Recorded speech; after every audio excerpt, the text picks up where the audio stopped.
9 Desember 2020, pasangan calon gubernur Bengkulu yaitu Agus Rin dan Imron mengikuti tahapan tes kejiwaan di Aula Ratu Samban RSJKO Suprapto Bengkulu. Dan kali ini, Agus Rin beserta Imron datang didampingi oleh rekan-rekan tim pemenangan mereka. Agus Rin serta Imron datang dengan setelan baju putih dan celana hitam. Untuk tes kejiwaan kali ini ada 2 tahap. Tahap pertama yaitu tes psikometri yang dilaksanakan pada 9 September 2020. Dan selanjutnya akan ada tes wawancara dengan psikiatri pada tanggal 10 September 2020.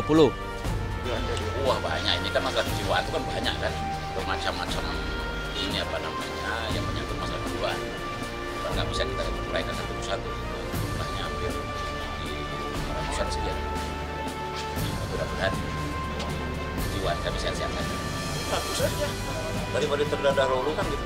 Sekarang ada penambahan psikotes juga kan, yang dilaksanakan oleh di Medcure, itu kan ada penambahan lagi itemnya gitu kan, untuk menambah pengalaman.